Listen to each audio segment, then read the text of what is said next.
नमस्कार, आप देख रहे हैं नेशनल वेदर बुलेटिन। मैं हूं देवेंद्र त्रिपाठी। ये वीडियो प्रसारित हो रहा है मौसम तक चैनल पर। और दोस्तों, इसमें बात 14 जून के समग्र भारत के मौसम की।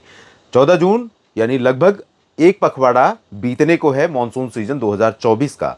और मॉनसून का अब तक का जो प्रदर्शन है वो कहीं ना कहीं निराश कर रहा है, हताश कर रहा है। शुरुआती समय में अच्छी तेजी दिखाई थी और उसके बाद पश्चिमी घाट पर अच्छी बरसात हुई, मध्य भारत में अच्छी बरसात कई जगहों पर, महाराष्ट्र में खासतौर पर हो गई है। लेकिन अभी मध्य प्रदेश और छत्तीसगढ़, ओडिशा, गुजरात, ये रीजन अभी बारिश के लिए तरस रहा है, इंतजार कर रहा है। साथ ही पूर्वी भारत के क्षेत्रों में अब धीरे धीरे उम्मीद की जा रही है, या कह सकते हैं कि सामान्य समय से थोड़ा पीछे लौट रहा है, कह सकते हैं पिछड़ रहा है मॉनसून। कोलकाता में आमतौर पर 11 जून के आसपास मॉनसून का अराइवल होता है। अब 13 जून हो चुका है और मॉनसून का अराइवल कोलकाता में नहीं हुआ है। पश्चिम बंगाल के उप हिमालयी भागों को तो पार कर गया है, सिलीगुड़ी, जलपाईगुड़ी, दार्जिलिंग, और यहां पर बहुत भारी बरसात भी हो रही है। लेकिन कोलकाता समेत ये जो गंगीय क्षेत्र है और इधर बिहार का रीजन, उत्तर पूर्वी, इन भागों में इंतजार। लेकिन बहुत ज्यादा निराश होने की जरूरत नहीं है, क्योंकि सिचुएशन ऐसी बन रही है। बंगाल की खाड़ी थोड़ा सक्रिय हुई है और इसके चलते अब हवाएं यहां से तेज चलना शुरू होंगी, जिसके कारण मॉनसून प्रोग्रेस कर सकता है बिहार के उत्तर पूर्वी रीजन में और कई जगहों पर बरसात हो सकती है। डब्ल्यूडी एक उत्तर भारत के पहाड़ों पर बना हुआ है और एक रिज यहां पर है, या शेयर जोन कह सकते हैं। तो इसके चलते यहां पर सिचुएशन यह है कि नमी वाली हवाएं जो इकट्ठा हो रही हैं यहां पर, तो अहमदाबाद से लेकर दिल्ली के बीच में और इधर ग्वालियर, प्रयागराज के बीच में कुछ बादल यहां पर भी बन रहे हैं, बन इधर रहे हैं और मूव करते हुए पश्चिम से पूरब की तरफ बढ़ रहे हैं। लेकिन इन बादलों में पोटेंशियल नहीं है कि ये बरसात देकर भिगो सके आपको और झुलसती हुई धरती को कुछ शांत कर सके। फिलहाल ये सिचुएशन कब तक रहेगी, अगले 24 घंटों में क्या रहेगी और डब्ल्यूडी का क्या प्रभाव रहेगा, इधर पश्चिमी घाट या पूर्वी क्षेत्रों में कहां पर बरसात होगी, कहां पर हीट वेव का प्रकोप रहेगा,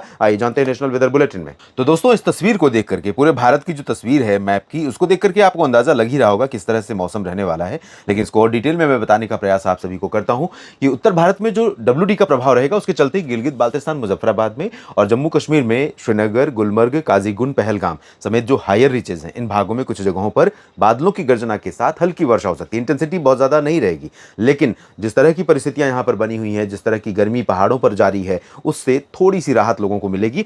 और निचले इलाकों में जम्मू, कटरा, उधमपुर और इधर धर्मशाला से लेकर डलहौजी, चंबा, ऊना और शिमला समेत जो दक्षिणी क्षेत्र है हिमाचल प्रदेश में, उत्तराखंड का पूरा रीजन है, लद्दाख के क्षेत्र हैं, इन भागों में मौसम काफी गर्म रहने वाला है। हिमाचल प्रदेश के भी ऊपरी इलाकों में कहीं कहीं पर गर्जना के साथ वर्षा होने की संभावना है। और मैदानी हिस्सों पर इसका असर, डब्ल्यूडी का जो असर है, वो आमतौर पर आप जानते हैं कि जब भी कोई प्रभावशाली पश्चिमी विक्षोभ आता है तो पहाड़ों पर तो बारिश या हिमपात देता है, मैदानी इलाकों में भी कुछ जगहों पर मौसम बदलता है, बरसात होती है। तो अभी भले ये बहुत ज़्यादा प्रभावशाली सिस्टम नहीं है, लेकिन सर्कुलेशन है यहाँ पर और इसके चलते नमी अरब सागर से थोड़ी सी उठ करके ऊपर आ रही है और ये नमी यहाँ सेंट्रल पाकिस्तान पर इकट्ठा होगी। सेंट्रल पाकिस्तान पर ठीक ठाक बरसात होने की संभावना है। अगर यही बादल पूरब से पश्चिम, पश्चिम से पूरब की तरफ मूव कर गए, पंजाब की तरफ मूव कर गए, तो ये पंजाब और चंडीगढ़ तथा हरियाणा के कई हिस्सों को भिगो सकते हैं, लेकिन इसकी पॉसिबिलिटी बहुत ज़्यादा नहीं है। और एक सिचुएशन और है, जिस रिज का जिक्र किया मैंने, जिस शेयर जोन का जिक्र किया, जो कि अहमदाबाद से लेकर उत्तर की तरफ बन रही है या गुजरात से ऊपर की तरफ बन रही है, इसके चलते जो बादल यहां पर डेवलप होंगे, तो इधर से एक पैच बनेगा और ये गंगानगर, बीकानेर, चुरू तक पहुंच सकता है पैच बादलों का। अमृतसर से लेकर लुधियाना, पटियाला तक पहुंच सकता है। हिसार, सिरसा और रोहतक से लेकर करनाल, सोनीपत, पानीपत, दिल्ली और अलवर, सीकर, जयपुर, चुरू और आसपास के इलाकों से लेकर इधर अलीगढ़, आगरा, गौतम बुद्ध नगर, बुलंदशहर, गाजियाबाद, बागपत, शामली तक पहुंच सकता है। तो इस तरह से संभावनाएं इन क्षेत्रों में कुछ स्थानों पर आंधी के साथ बारिश की बन सकती है। इंटेंसिटी भले ही बहुत ज्यादा नहीं होगी बारिश की, लेकिन पॉसिबिलिटी है और बहुत लाइट रेन होगी या ड्रॉपलेट्स यानी बूंदें कुछ देखने को मिल सकती हैं। ज़्यादा अगर बारिश नहीं हुई तो बूंदें पड़ सकती हैं। बादल तो आपको दिखाई ही पड़ेंगे। बाकी जो उत्तर राजस्थान का जो दक्षिणी क्षेत्र है, बीकानेर से लेकर जैसलमेर, बाड़मेर, जालौर, नागौर, सिरोही और जोधपुर, साथ ही साथ ये जो पूर्वी रीजन है पूरा का पूरा, इन भागों में अधिकांश जगहों पर ड्राई वेदर दिख रहा है, लेकिन रिज के चलते बादल यहाँ पर कुछ ज़्यादा दिख सकते हैं। तो यहाँ पर डूंगरपुर से लेकर उदयपुर, भीलवाड़ा और सवाई माधोपुर, कोटा, बूंदी, बारां, झालावाड़ के बीच में भी कुछ जगहों पर बादलों की गर्जना के साथ वर्षा हो सकती है। राजस्थान को अभी मानसून के लिए लंबा इंतजार करना है, कम से कम 25 से 30 जून का, और उसके बाद यहाँ पर कुछ संभावनाएं बनेंगी। लेकिन उससे पहले अगर इस तरह की बरसात आ जाती है तो यहाँ के लोगों के लिए एक तरह से बोनस है, लोगों के लिए राहत की बात होगी, बड़ी राहत यहाँ पर लोगों को मिलेगी। उत्तर प्रदेश के क्षेत्रों में दोस्तों, क्योंकि रेड अलर्ट बना हुआ है और यहाँ पर 47 डिग्री पारा आगरा से लेकर इस रीजन में वाराणसी के नीचे के हिस्सों में, आगरा, अलीगढ़ से लेकर ये लखनऊ, अयोध्या, जौनपुर, आजमगढ़ और इसके नीचे का जो रीजन है, इन भागों में ऊपर की बात अगर कहें कि ऊपर क्यों नहीं रहेगा तापमान, ऊपर भी तो हवाएं ज़्यादातर पश्चिमी दिशा से आ रही हैं और यहाँ पर कोई ऐसा तो है नहीं कि पहाड़ है और बर्फ़ पड़ी है, ठंडक आ रही है। तो यहाँ पर यह है कि हवा तो पश्चिमी दिशा की आ रही है, लेकिन अब यहाँ से धीरे-धीरे आप ये देखिए, ये सिग्नल है कि पूरब से बंगाल की खाड़ी की हवा अब आगे बढ़नी शुरू हो रही है। तो नेपाल, उत्तरी बिहार और ये तराई वाले रीजन पर थोड़ी-थोड़ी हवाएँ बीच-बीच में बहराइच तक और अम्बेडकर नगर, गोंडा, बलरामपुर तक आपको दिखाई देनी शुरू होंगी, या अनुभव आप करेंगे कि हवा में थोड़ी-सी नमी है, पूर्वी हवा आ रही है, कभी-कभी झोंका आएगा, दिन में 1 आध 2 बार आएगा। तो ज़्यादा ज़ोर इसी का रहेगा, लेकिन बीच-बीच में आएँगी। तो इस वजह से जो तराई वाला रीजन है, यहाँ पर अपेक्षाकृत हालात थोड़ा-सा बेहतर होंगे दक्षिणी भागों की तुलना में, यानी यहाँ 47 तो यहाँ 45-44 डिग्री तापमान हो सकता है। तो बरेली से लेकर गोरखपुर, देवरिया के बीच में इस गर्मी रहेगी, लेकिन हीट वेव जिस तरह की परेशान करने वाली यहाँ पर होगी, वैसी ऊपर नहीं होगी। लखनऊ और कानपुर, अयोध्या, प्रयागराज से लेकर वाराणसी के बीच में इधर भीषण गर्मी का प्रकोप लगातार बना रहेगा।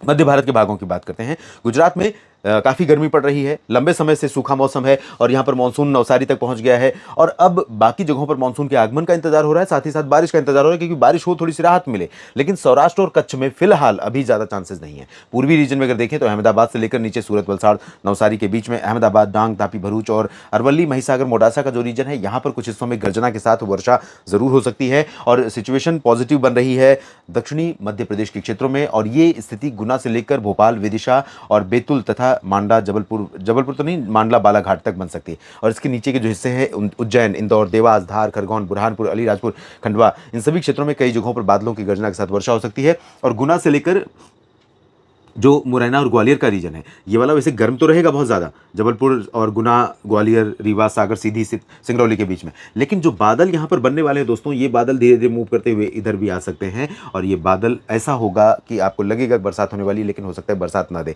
चांसेस उसमें, पोटेंशियल उनमें बहुत ज़्यादा नहीं रहेगी, लेकिन रूल आउट नहीं कर सकते कि आंधी के साथ बूंदाबांदी यहाँ पर हो सकती है। उत्तरी छत्तीसगढ़ और उत्तरी ओडिशा में अभी सिचुएशन बहुत ज़्यादा पॉजिटिव नहीं है, लेकिन बादल राउरकेला, केंदुझार, बारीपादा, कटकपुरी, पारादीप पर भी दिखाई देने शुरू हो जाएंगे। अंबिकापुर, पेंड्रा रोड और बिलासपुर, कोरिया, सरगुजा पर भी दिखाई देने शुरू होंगे। लेकिन बारिश जो है अच्छी वाली, वो सुकमा, दंतेवाड़ा, बीजापुर, नारायणपुर, दुर्ग, रायपुर और राजसमंद, बलौदाबाजार, भाटापारा, कबीरधाम, कवर्धा और इधर जो दक्षिणी ओडिशा का रीजन है, यहाँ पर अच्छी बारिश देखने को आपको मिलने वाली है अगले 24 घंटों में, 14 जून को। और विदर्भ का रीजन, यहाँ पर कम से कम 50 से 100 मिलीमीटर के बीच की बारिश कई जगहों पर देखने को मिल सकती है।